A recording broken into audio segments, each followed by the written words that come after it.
Oke, ini tentang perawatan saluran akar gigi sulung ya. Apa yang harus dilakukan tentu di anamnesa. Gak ada yang bisa kita lakukan tanpa ada anamnesa yang baik ya. Kemampuan kalian mengenai anatomi gigi harus diperhatikan bahwa bedanya di gigi sulung dan gigi dewasa itu seperti apa. Gigi sulung, akar mahkotanya lebih pendek, kemudian apa namanya, area kontaknya lebih luas, kemudian lebih tipis biasanya dentin sama enamelnya. Kemudian pulpanya bagaimana? Tanda pulpanya dekat banget dengan ke arah atas permukaan. Akarnya seperti apa? Nah, kalau untuk di perawatan saluran akar ini berarti kalian harus paham dan memahami struktur anatomi dengan baik. Alatnya apa? Well, this is the best one ya. Yang perlu kalian lakukan adalah punya filenya key file atau edge file, tergantung brandnya. Nah, ini untuk di sulung preparasi nanti kita akan bahas. Ini cukup dengan key file. Rubber dam adalah standar yang paling ideal. Kalaupun tidak bisa dilakukan, maka dengan isolasi cotton roll. Ini bornya. Nah, kemudian alat lainnya yang perlu kalian lakukan adalah adanya fotoronsen. Oke. Pilihannya. Oke, sebelum lanjut ke sana banget, pulp capping, karena kita akan bahas tentang perawatan saluran akar. Perawatan saluran akar itu kan sebetulnya ke dalam pulpa dan ke ujung akar ya. Tapi sebelum sana kita akan bahas dulu mengenai pulp capping. Apa itu pulp capping? Baik ada indirect maupun direct pulp capping. Oke, tujuannya apa? Kalau indirect pulp capping di gigi sulung dan gigi dewasa tidak ada berbeda. Kita untuk mempertahankan, mencegah, menghentikan proses karies berlangsung. Kemudian tujuannya adalah untuk memberikan kesempatan remineralisasi dari dentin. Kemudian intinya untuk membuat pulpa tetap vital dan sembuh. Misalnya, kapan kita mau indirect pulp capping? Indirect pulp capping ini adalah contoh pasiennya 6 tahun, sakit saat minum, enggak sakit sih ya, linu. Kalau di anak-anak itu dibilangnya sakit, tapi ini mereka bilangnya sakit saat minum dingin. Saat makan tapi hilang. Kalau misalkan nggak lagi makan ya nggak hilang. Kondisi intraoralnya dekat pulpa, vitalitasnya positif, tidak ada perkusi, tidak ada kondisi tekan, dan juga tidak ada mobilitas. Nggak ada abses. Nah, inilah untuk indirect pulp capping. Jadi kalian per case ya. Ketemu pasien begitu, maka bisa untuk indirect pulp capping. Oke? Ini indikasinya. Caranya bagaimana? Paling tepat, semua tindakan kedokteran gigi itu pada dasarnya harus anestesi lokal. Jadi kalau kalian ujian atau apapun itu, walaupun pada prakteknya kalian tidak melakukan anestesi lokal, selalu disebutkan anestesi lokal, infiltrasi di area yang akan dijadikan area kerja. Isolasi, dua hal yang tidak bisa dilupakan. Anestesi, isolasi, pembuangan jaringan karies sampai area yang terlibat, kemudian kasih hard setting kalsium hidroksida. PR kalian adalah mengetahui mana yang bahan untuk pulp capping, mana bahan kalsium hidroksida untuk medikamen di saluran akar. Itu harus dibedakan. Habis itu tambal. Nah, gimana kalau kondisi begini? Anak 5 tahun, sakit saat minum dingin, bawah belakang, warnanya hitam, dibersihkan nih, pas lagi kalian bersihkan kan ada karies ya, misalkan itu ada karies. Kalian bersihkan, ternyata pas kalian bersihkan itu adalah ada sedikit pendarahan dari pulpanya. Katojos kalau bahasa Sundanya. Jadi ketusuk pulpanya, dan tapi memang sebetulnya sudah sampai pulpa. Nah, vitalitasnya positif, tekannya negatif, mobilitas negatif. Tindakannya apa? Kalau ini direct. Jadi kalian lagi buang ekstravasi karies ya, kemudian kalian bor, atau kalian salah, terus ketemu pulpa, oke, itu masih bisa untuk direct pulp capping. Ini indikasinya. Pinpoint hole ya, pinpoint hole itu segede lubang jarum. Itu bisa untuk direct pulp capping. Caranya seperti apa? Bahannya yang paling baik adalah MTA. Oke, habis itu bahan lainnya boleh untuk kalsium hidroksid sintetik. Itu untuk direct pulp capping. Stepnya sama. Yang beda adalah ada pemberian aseptik seperti chlorhexidin sebelum kalian aplikasi bahan itu. Idealnya adalah rubber dam seperti pada gambar ini. Ini rubber dam di gigi sulung. It's so hard to place rubber dam in child gitu ya. Jadi susah banget. Kederek. Nah, terus kalau case ketiga, kuncinya misalnya sakit di kanan atas 1 hari yang lalu. Sakitnya bikin kebangun dari tidur. Namun reda setelah minum obat misalnya. Pasien pas siang-siang nggak kesakitan. Siang harinya masih kesakitan tanpa makan maksud saya. Jadi tanpa makan, minum tiba-tiba sakit. Kariesnya profunda atau mencapai pulpa. Vitalitasnya positif, perfusi negatif, tekan negatif. Kalau seperti ini kalian apakan? Kira-kira ada yang kebayang kalau ketemu pasien begini diapakan? Ada yang tahu nggak? Belum? Nah, ini per case nih, jadi nanti kalian ketemunya untuk per case. Oke. Ini kita lakukan pulpotomi. Pulpotomi itu seperti kasus tadi. Kemudian tanda klinisnya apa? Nggak ada gangguan di periapikal, masih ada 2/3 akar tersisa, masih panjang. Umur erupsi ganti gigi barunya berarti masih panjang. Ya. Nggak ada keulangan tulang, terutama di daerah furkasi, maka kita bisa lakukan pulpotomi. Nggak ada abses. Karyanya sudah sampai pulpa. Contohnya klinisnya seperti pada gambar ini. Tindakannya ngapain? Lokal anestesi lokal, isolasi, buang seperti pada gambar A, open bore, buang atap kamar pulpa di area sini ya. Nah, ini atap kamar pulpa namanya. Dibuang, jebol, buang sini. Atapnya doang loh ya. Terus, nah, yang B, kalau bor kalian low speed, boleh untuk ngambil area di sini. Tapi untuk membuang pulpanya, kalian pakai ekskavator minimal. Cutting sampai area orifice di sini. Ini kan area orifice, masih inget ya. Buang, kalau nggak pakai low speed bor. Irigasi dulu sebelum mengaplikasikan formcresol. Irigasi berapa menit, lihat pendarahannya. Kalau pendarahan sudah mulai mereda, kalian aplikasi Bakris formcresol atau formcresol. Berapa lama? 1-4 menit. Banyak ya, di ikatan peletnya itu banyak, masukin ke situ. Oke. Setelah 4 menit, langsung obturasi dengan ZOE, zinc oxide eugenol, atau Metapex, atau misalnya dengan MTA. MTA paling baik. Kasih base JIC di sini sedikit, atau cover all build JIC penuh aja. Nantinya dipasangin SSC, stainless steel. Oke, ini isi dari formcresol. Kalian harus tahu. Nggak akan saya sampaikan, tapi kalian harus tahu. Isinya triglycerol, formaldehid, gliserol, water. Oke. Nah, kalau kasus PET, contohnya sakit gigi di kiri belakang bawah, kemudian bengkak, kemudian masih obat juga tetap sakit.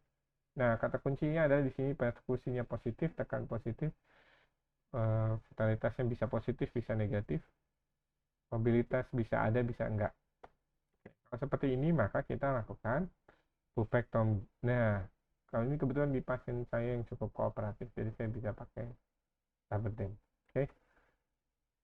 Tujuannya adalah untuk membersihkan di saluran akar, kemudian untuk mempertahankan gigi tentunya, kita kemudian restorasi supaya bisa mengunyah dan bisa melakukan fungsi bicara dengan baik. Kontraindikasinya apa? Nah, kalau resorpsinya udah banyak itu ya, kemudian ada apa tuh namanya, kelainan periapikal di periapikalnya cukup luas misalkan, atau ada resorpsi internal, atau ada kerusakan furkasi. Ya kalau udah furkasinya udah rusak ya nggak usah diendo kalau di gigi sulung ya, nggak usah juga kita pertahankan pakai MTA karena kan nanti ada gigi gantinya. Kemudian kalau misalkan giginya tidak bisa direstorasi ya nggak usah memaksakan kehendak ya, karena kan nanti harusnya di atas. Nah, kata kunci lainnya adalah ini. Kalau semua pasien yang punya apa tuh namanya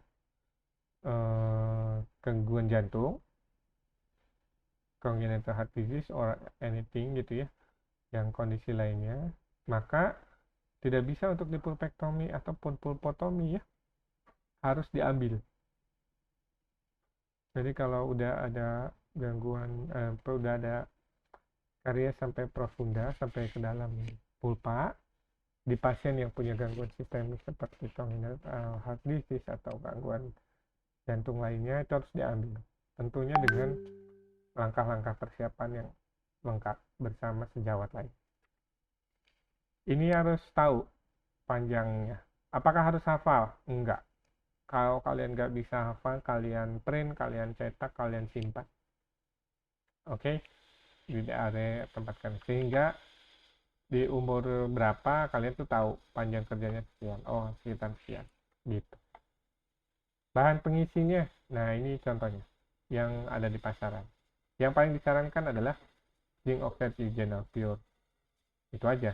Adukkan. Campuran, aduk, masukkan. Ini udah cukup standar dan cukup murah. Larutan irigasi paling ideal ada tetap sodium hipoklor 1-3%. Bahan paling bagus apa? MTA untuk obturasi ya. Caranya begini. Sama seperti pulpotomi di awal, buka atap kamar pulpa, buka sampai atap kamar pulpanya hilang semua. Jadi kalau nanti kalian mengerjakan gigi endonya, kalian harus terbuka lebar biar dapat saluran akarnya, orifice yang di dalam di sini dan di sini. Ini paling ideal kalian foto pakai alat K-file misalnya untuk di foto ronsen sehingga tahu posisi akarnya. Ya, tapi ini kan untuk keperluan textbook ya, jadi susah.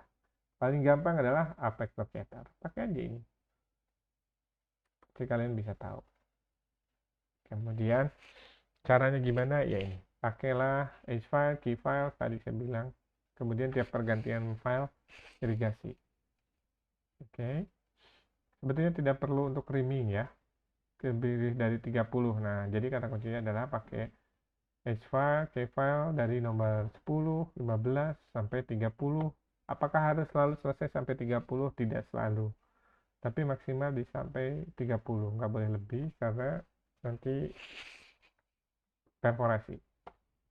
Boleh nggak saya pakai file 15 aja dok gitu? Nggak naik? Boleh. Terus aja bersihkan. Yang penting irigasi bisa baik. Oke? Tapi kalau mau naik, nggak ada istilah MAF, nggak ada istilah master apical file, semuanya preparasi di file sampai nomor 30. Nggak ada step back, nggak ada countdown. Ini tadi setelah di open, di preparasi, kita irigasi, kemudian kita keringkan paper point, aduk ZOE, masukkan pakai lentulo, isi GIC foto ronsen, terus di atasnya SSC. Bagaimana bisa multivisit atau one visit juga boleh? Boleh. Kapan multivisit? Multivisit kalau kita pasiennya punya abses, ada bengkak, ada pusnya. Kalau perlukan untuk antibiotik per oral juga bisa, maka kita diperlukan multivisit, oke? Ini contoh pasien saya misalnya dari kiri di sini. Setelah open bore, kita lihat dulu ini pasien kooperatif nggak, bisa kooperatif nggak. Kalau kooperatif oke. Kemudian struktur gigi masih banyak nggak nih, yang bisa kita pertahankan, masih bisa kita pertahankan. Oke, kita open bore, kita udah filing ya, irigasi, keringkan. Nah, anak ini juga tidak mau untuk menggunakan rubber dam, kan? Oke, kita tetap jalan, obturasi, ring osteogenal. Ini kasih base di IC, setelah dikasih base di IC, kita rapikan kembali di IC sisa-sisanya. Kemudian kita berikan direct composite sebagai temporary sebetulnya. Kita coba bentuk, anaknya udah mulai gelisah biasanya kalau udah 15 dari setengah jam mangap misalkan ya, 15 menit mulai cure, kemudian kita direct composite. Ya overall kan kalau tadi teorinya harusnya pakai SSC, itu udah paling ideal. Tapi kalau keluarga pasien merasa keberatan dengan cost-nya, ya sudah, kita berikan inform consent bahwa ini kemungkinan giginya patah dan lain-lain. Jadi kita ada composite, ya udah oke. Harusnya kalau seperti ini indikasinya adalah untuk indirect composite. Oke, jadi ya sudah, pasiennya oke. Idealnya adalah menggunakan stainless steel crown atau SSC. Oke. Ini easy to use, just mahal enggaknya sih tergantung pasien sebetulnya ya. Apa namanya, relatif. Nah, nanti kalian akan di skill dev akan melakukan hal itu. Tapi di buku skill dev juga ada. Simple kok untuk preparasi SSC itu. Kurangin okklusal, bentuknya begini. Shoot, shoot, setengah sampai 1 mili dari area gigi tetangganya. Kemudian preparasi proksimal. 1 mili. Ya, pakai ball visor. Set. Udah gitu doang. Nah, perhatikan akhiran. Di stainless steel crown tidak ada akhiran ya. Kan kalau kalian belajar prostoma ada shoulder ya. Shoulder ini, shoulder itu, chamfer kah atau shoulder gitu kan. Nah, ini tidak ada. Cut, shoot, shoot. Jadi potong-potong. Jadi kayak lagi ngejegal sapi. Potong. Habis itu, nah ini. Yang selalu dilupakan adalah trial. Bukan trial. Apa namanya? Membentuk ini. Ya. Jadi kita cek dulu tingginya nih, oklusalnya. Sama nggak sebelah, udah gitu fit nggak, udah fit kepanjangan nggak, kalau kepanjangan harus diapain. Nah, kalau kepanjangan harus dipotong. Taunya kepanjangan dari mana? Begitu kalian masukkan ke dalam giginya, kalau di pasien ya, itu maka akan gusinya terlihat pucat karena ketekan. Oke, itu kita potong. Tangnya ada tang khusus. Kalau tangnya mahal ini nggak akan menguras energi, tapi kalau tangnya murah ya keringat kalian lebih banyak aja. Oke, ini tang contouring. Contouring ini seperti ini nih, tangnya. Ada bentuknya, ada tang crimping. Tang crimping itu cuma satu step kecil sebetulnya. Jadi yang benar adalah contouring dulu, menyesuaikan kecembungannya, kemudian nanti di crimping di ujung. Biar pas. Nih seperti ini. Tapi pakai yang ini juga bisa sih, tapi ya nggak apa-apa lah. Biar kalian tahu dulu yang benar ya. Saya itu semen, taruh. Nah, semennya JSC tipe 1, tipe luting boleh. Masukkan, begitu masukkan ini ada lebih nih. Nah, itu tandanya semennya udah berada di sekeliling dari crown-nya. Jadi begitu kalian tekan, semen udah menyebar di area, semua area, berarti itu udah masuk. Oke, tutup gigit pasiennya, baru kalian bersihkan. Ini isinya. Pakai flossing. Kita lihat. Udah deh. Ada yang mau ditanyakan? Izin bertanya, dokter. Boleh. Izin memperkenalkan diri, nama saya Divanisa Nurfadila dengan 4211191002. Oke. Izin bertanya, dok, untuk yang pulpotomi itu berarti kondisi si pulpanya baik setelah perawatan pun masih vital ya dok, karena Iya, betul. menggunakan MTA untuk regenerasi pulpanya ya dok. Jadi untuk ya boleh terus. Lalu untuk pertanyaan yang kedua, untuk mengambil, tadi kan ada gambar pada saat pulpotomi itu mengambil pulpanya sampai orifice ya dok. Itu maksudnya itu berarti si pulpanya emang selalu diambilnya sampai orifice atau bagaimana? Ya, betul.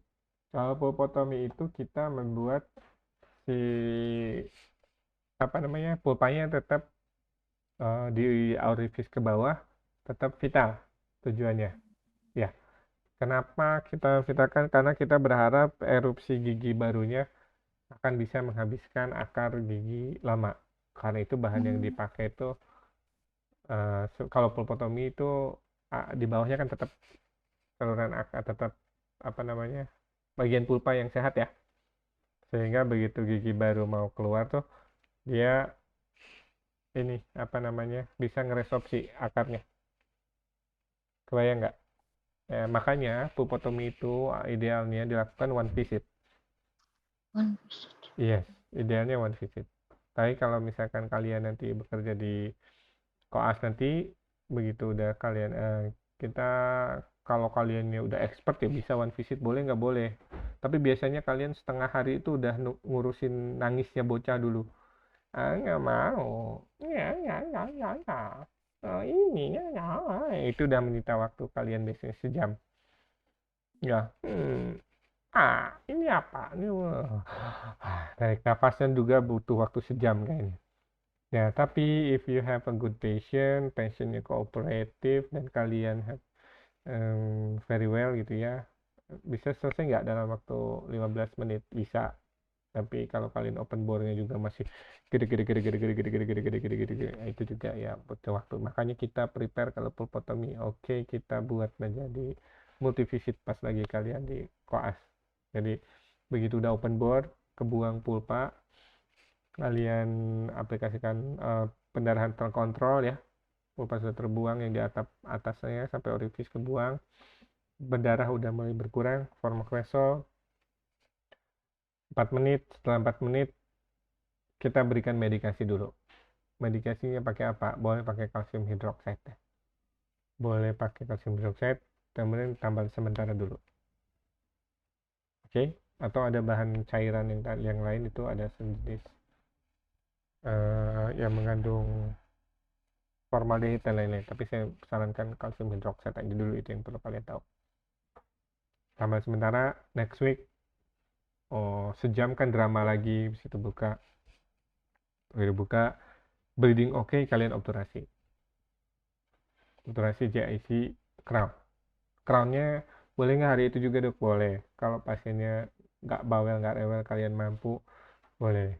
Kalau nggak next week. Ya, 3 pertemuan ini bisa dibuat menjadi one visit.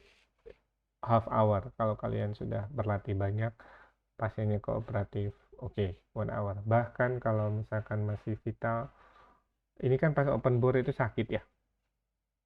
Ini masih vital. Kalau kalian nggak anestesi, ada yang pernah endo nggak maksudnya gigi kalian, ada yang pernah merasakan perawatan endo?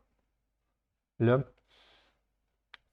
Untuk saya Anestesi, pribadi belum. anestesi infiltrasi kadang-kadang kalau lagi sakit seperti ini misalkan ya, mau pulpotomi, sakit kan gitu, dan orang tua pengen cepat sembuh gitu, maka yang perlu kita lakukan adalah anestesi infiltrasi kalau perlu di blok, tapi kita rata-rata infiltrasi. Begitu open bore udah kelihatan nih pulpa titik di mana, maka kita berikan langsung anestesi intrapulpa. Jeduk, itu rasanya seperti masuk apa ya, ketusuk apa ya, ketusuk pedangnya siapa ya, itu masuk sampai menusuk ke lubang hati yang terdalam gitu loh, jep. Langsung pasiennya teriak, jedak, walaupun itu hanya 1-2 detik ya, tapi kan kalian nanti lagi belajar. Jadi kalau misalkan intrapulpa itu kalian anestesi ke dalam pulpa, jep, langsung, ya udah langsung reda saat itu.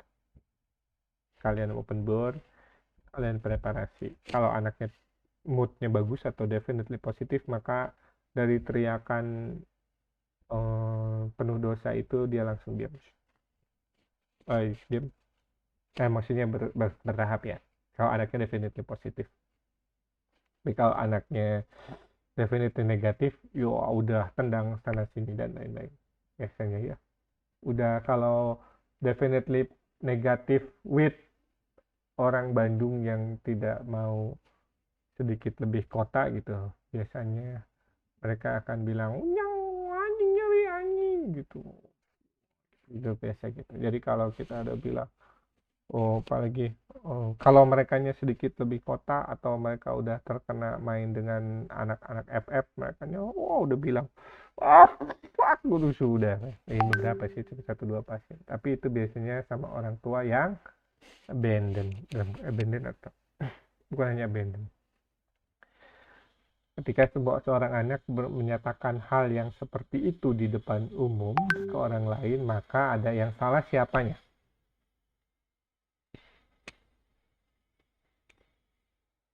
Siapa coba yang salah? Tiba-tiba gue teriak lagi kesakitan, wah dokter nyari mama si anjing, gitu kan, begitu ya mereka. Kalau kalian pernah kerja nanti, kalau kalian kerjanya di puskesmas misalkan, tuh udah terbiasa mereka melakukan seperti itu. Yang salah siapa? Orang tuanya. Yang ngajarin ngomong itu kan bocah. Selain orang tua, yang salah berikutnya siapa? Lingkungannya. Well, dimana kalian hidup, ya itulah akan menyebabkannya. Gitu ya. Sehingga itu tuh efeknya panjang. Kalau kalian ingat, kalian pasti mengikuti dong. Kematian sia-sia nonton sepak bola. Efeknya dari mana? Ya dari kecil ya, tidak pernah dihargai, tidak pernah diajarkan untuk saling menghargai, toleransi, menerima kekalahan. Gitu. Maunya pang benernya gitu. Ya, kemudian di budaya. Kalau ngomong unjang anjing di orang Bandung mah udah sehari-hari ya. Mau bener rek bener anjing lah, mau salah juga anjing gitu kan? Ya. Mau lagi marah anjing, mau lagi soleh juga anjing. Ya ngeunah pisan anjing gitu kan. Anjing teu ngeunah, bedanya kan beda-beda gitu. Jadi gimana kalian tinggal? Tapi ya itu hal yang ini pernah kejadian karena kemarin cerita kalau tentang bahasa ya, bahasa. Jadi nggak nyambung kemana-mana. Oke, tapi itu jadi problem. Ketika teman sejawat, kalian kan kalau pas residen, ada banyak residen dari tempat lain kan. Cuman ngomong eta, lain eta ini gitu. Itu untuk bahasa orang daerah lain itu sangat menghina. Akhirnya bisa berantem di tempat. Nah, tapi begitu. Jadi, balik ke si Endonya. Kawan visit ya, ada sesi full open board. Selesai. Tutup sementara atau langsung restorasi. Dah, selesai abis itu. Pasien pulang, orang tua bahagia, dokternya bahagia, anaknya bahagia. Karena udah langsung sembuh. Kalian dapat duit, beres. Sembuh. Idealnya one visit. Everything clear. Nah, kerugiannya apa? Kalau kita tidak bisa isolasi dengan baik, maka saliva akan mengalir kan? Reinfeksi bisa terjadi someday, next 2 years, next 3 years gitu. Apalagi kalau kebiasaan oral hygiene-nya tuh nggak bagus, berarti kan bakal ada kebocoran lagi. Karena itu kalau kita diajarkan adalah sebelum kalian merestorasi nih, pasien ketemu pasien ECC ya, banyak tindakan yang perlu kalian lakukan adalah bukan langsung restorasi, nutup sana sini, bukan. Yang perlu kalian lakukan adalah edukasi. Career stage assessment, lakukan. Dietnya dulu, perbaiki semua. Kalau dia belum nyikat gigi bagus, makan masih yang manis tidak terkendali, maka percuma kalian tambah. Pasti gampang kalau pas. Efeknya apa kalau kalian maksain buat nambah? Begitu kalian tambah, kalian udah ideal, udah isolasi baik, bagus, tapi dietnya belum bagus, sebulan ke depan atau 2 minggu ke depan tambalannya bisa lepas. Apalagi kalau kalian pakai komposit. Ya, kenapa coba kira-kira? Jadi pasiennya masih ngedot, masih diemut, terus kalian restorasi, udah isolasi baik, kapal udah pakai rubber band.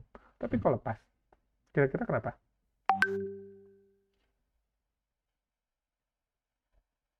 Kebayang nggak ada yang kebayang? Mau kalian tambah komposit itu?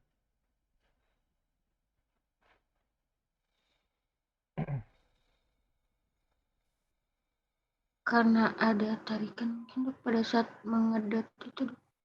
Bukan, karena proses berlubangnya di seluruh rongga mulut tuh pH-nya belum stabil, sehingga remineralisasi di semua area masih terjadi. Bahan tambal nempelnya kemana? Yang sifatnya adhesif sama resin itu? Dengan sistem apa? Ikatan kimia. Oke, kalau dulu amalgam mekanis misalnya. Ikatannya chemical. Lewat bonding kalau komposit. Kalau JIC kemampuan adhesifnya. Seperti lem. Tambalan bahkan terlepas nggak? Bahkan dihajar bakteri nggak? Masa? Bakal mengalami remineralisasi nggak? Nggak ada. Yang mengalami remineralisasi di mana? Giginya. Di giginya. Begitu tambalan, ini giginya, di sekitar sambungan tambalan itu tetap terjadi remineralisasi. Akhirnya udah nggak ada pegangan lagi, copot, ya kan? Kebayang nggak? Copotnya utuh tambalannya. Kelas 2, terutama kelas 2 ya. Kalau di kasus kelas 1, tambalan utamanya ada, tapi di fissure, di pit lainnya bolong. Berarti kan dia belum bagus nikatnya. Nanti dari pit yang bolong itu bisa masuk, kemudian pasiennya lupa, misalkan 6 bulanan tidak datang, ada sekunder, masuk di pulpa. Ya, jadi ya memang kendalikan dulu kebiasaan bersihin di rumahnya dulu. Dan itu PR yang susah. Karena orang tuanya maunya saat itu juga ditangani. Selesai. Ya udah yang paling kalau seperti itu gimana, Dok? Ya udah kita kasih GIC temporary. Oke, Bu. Kalau Ibu mau kita tutupin yang menjadi bahan utama dia bisa makan gitu ya, atau buat makan. Bersihkan sebisa mungkin, profilaksis semua, kemudian kita berikan GIC. Covering ini temporary. 1 tahun harus diperbaiki, Bu. Harus dikasih tahu orang tuanya. Pasti 2 tahun itu pecah, Bu. Karena ya kalau ibunya masih ngedot, makan permen begini ya, pasti akan pecah, pakai akan lepas. Memberitahukan gimana ya, seperti saya tadi memberitahukan ke kalian. Tambalan itu nempelnya ke gigi, kalau giginya tetap aktif, bolong, ya hilang. Itu sama halnya dengan gini. Misalnya kalian mau nge-crown PFM atau zirconia misalnya di gigi dewasa. Oral hygiene-nya jelek, boleh nggak di-crown? Sangat tidak dianjurkan meng-crown gigi oral hygiene-nya jelek gitu. Karena di antara kita crown nanti malah banyak tumpukan makanan, ke sebelahnya malah tambah rusak, periodontitis, akhirnya goyang, akhirnya copot. Yang disalahin siapa? Biasanya pasien ya komplain ke dokter giginya, kenapa malah di crown jadi ini, kenapa ditambalnya gampang copot, kenapa begini, padahal Anda yang ngotot gitu kan. Situ udah dibilangin nanti sabar, Bu, sabar. Orang tua kita mah ya, orang tua di Indonesia mah kalau saking nggak sabar ya, di dokter ini mah nggak diapa-apain, bayar lagi, pindah ke dokter lain, sama dokter lain ditambal, balik lagi, di sana mah dok baru juga seminggu pulang dari situ udah lepas lagi. Kayak pasien saya ya, emang cerita aja, pasien saya di Jakarta, pasiennya biasanya di sini sama saya dirawat misalnya, bla bla bla bla, baik-baik aja, cuman harus pindah kerja di Jakarta, sakit, dirawat endo, terus tiba-tiba balik lagi ke saya, kenapa Bu? Oh iya dok, curhat lah ya kalau namanya pasien biasanya di sana Jakartanya begini, tapi baru ditambal, katanya udah tambal permanen dok, tapi pagi itu ditambah, sorenya udah lepas gitu. Masa sih gitu Bu, pasti lihat ya giginya pecah sebetulnya. Begitu udah pecah, ini mah giginya tadi ya kuncinya restorable atau non-restorable, bisa ditambal atau enggak. Kalian mengendo, capek-capek, bikin pasien mengeluarkan ongkos banyak, tapi nggak bisa direstorasi. Pecah dia, ya apa adanya aja ke pasien mah. Ini nggak bisa, Bu. Ini pasti pecah, ini pasti reinfeksi. Mendingan dibiarkan kalau memang nggak mau dirawat. Aslinya harus dicabut, misalkan. Cabut aja, pahit-pahitan aja sama pasien. Nah, habis itu pasiennya cerita deh, iya dok, mana itu kalau tambalan sementara aja habis 1,8. 0,8. Amazing. Tambahan sementara ini 1,8. Ya sama-sama SPKGA sih ya, teman saya. Terus, wah berarti di sini 2 juta lah ya Bu ya, gitu. Sebentar. Mau alamat ya? Ya, tapi itu Jakarta ya. Kalau kalian mau mencari uang nominal, kalian punya skill, kalian punya modal, Jakarta is high cost, tapi high income kalau kalian bisa handle dengan baik. Oke? Ya. Beda banget ya antara Jakarta dan Bandung yang hanya terpisahkan 2 jam, harganya bisa pricey di sana. Bahan sama, alat sama. Indonesia punya, harganya bisa beda beberapa kali lipat. Well, welcome to Jakarta, Bu. Untung pakai asuransi dok sampai habis premi saya. Iya nggak apa-apa Bu. Kita habisin di sini gimana Bu? Wah tahu aja deh. Ya udah. Tapi kan jadi ngongkos ya Jakarta Bandung kan sama aja Bu. Ya sudah ya nggak apa-apa dok sambil main. Oke baiklah. Well tapi kita bukan berarti pekerjaan kita paling baik ya. Karena pasien-pasien kita nih ya, ke pasien-pasien pedo saya misalkan, pasien-pasien pedo saya itu pasti berputar, apalagi Bandung itu kecil. Pasien saya pasti pernah ketemu ke teman saya, ketemu ke klinik yang satunya lagi, ketemu ke konsulen saya, ke sini pasien konsulen saya, ketemu saya, mutar aja pokoknya gitu. Ya, jadi tidak perlu melebih-lebihkan pekerjaan kita, yang penting kita profesional sesuai SOP, saling menghargai, saling bantu. Nggak usah saling bacok lah pokoknya. Terima kasih banyak dokter. Oke, dari saya sekian. Ada pertanyaan lagi? Kalau tidak ada karena sudah jam 10 mau kuliah Dr. Jeffrey kan? Iya betul dokter. Nah gitu saya tutup ya. Baik Ini dokter. ada yang bertanya nggak? Nggak ada. Nggak ada. Oke. Baik kan. Gitu. Terima kasih banyak ya sudah hadir di kuliah hari ini. Absensinya tuh berita acaranya sudah online atau ini ya? Apa namanya? Manual. Online. Oke. Diisi aja ya. Nanti saya isikan. Baik. Saya tutup. Terima kasih banyak. Semoga bermanfaat ya kuliah pagi ini. Assalamualaikum warahmatullahi wabarakatuh.